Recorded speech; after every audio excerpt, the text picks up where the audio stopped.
नमस्कार दोस्तों, स्वागत है हमारे यूट्यूब चैनल पर आपका।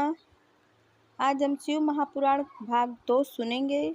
शिव महापुराण सुनने के मात्र से ही देवराज को शिवलोक की प्राप्ति हुई। शौनक जी ने कहा, हे सूत जी, आपको परमार्थ तत्व का संपूर्ण ज्ञान है। आपकी कृपा से, आपकी बताई हुई दिव्य कथा से आज हमने यह जान लिया कि इस भूतल पर कल्याण के लिए इस कथा से उत्तम दूसरा कोई साधन नहीं है। अब आप हमें कृपा करके यह बताइए कि इस पृथ्वी पर इस कथा को सुनकर किस प्रकार से पापी शुद्ध हो सकते हैं। सूत जी बोले, हे मुनि, इस पुराण के पठन अथवा ज्ञान से अवश्य ही पापी, दुराचारी और काम क्रोध में डूबे रहने वाले लोग शुद्ध हो सकते हैं। कुछ प्राचीन इतिहास का वर्णन मुनियों ने इस प्रकार से दिया है, जिसके श्रवण पठन से पापों का संपूर्ण नाश हो जाता है।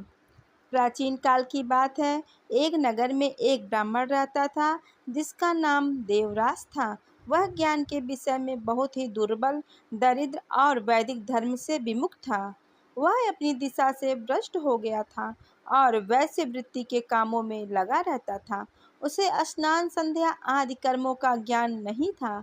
वो हमेशा उस पर भरोसा करने वाले लोगों को ठगता था।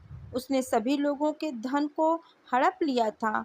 वह एक भी धन मार्ग काम में नहीं लगाया था। एक समय वह घूमता हुआ प्रतिष्ठान पर पहुंच गया। वहां बहुत सारे साधु महात्मा इकट्ठे हुए थे। वहां एक शिवालय था। उसकी नज़र उस शिवालय पर पड़ी। उसको यह सब देख ज्वर आ गया, जिससे उसे पीड़ा होने लगी। इस शिवालय पे एक ब्राह्मण शिव पुराण कथा कह रहा था। तब तो ज्वर में पड़ा हुआ ब्राह्मण भी उसे निरंतर सुन रहा था।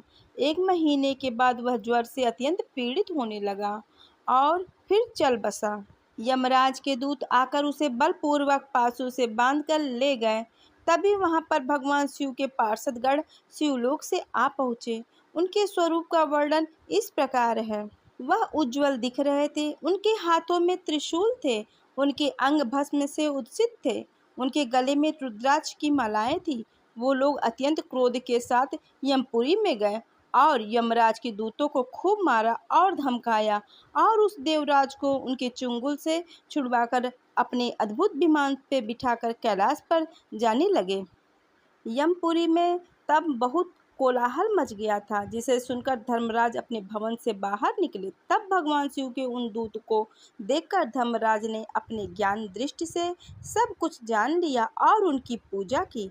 उन्होंने भय के कारण उन दूत को कोई भी प्रश्न नहीं किया और फिर वह दूत कैलाश को निकल गए और वहां पहुंचकर उन्होंने देवराज को भगवान शिव के हाथों में सौंपा। इस प्रकार शिव पुराण केवल श्रवण मात्र से देवराज को शिवलोक प्राप्त हुआ।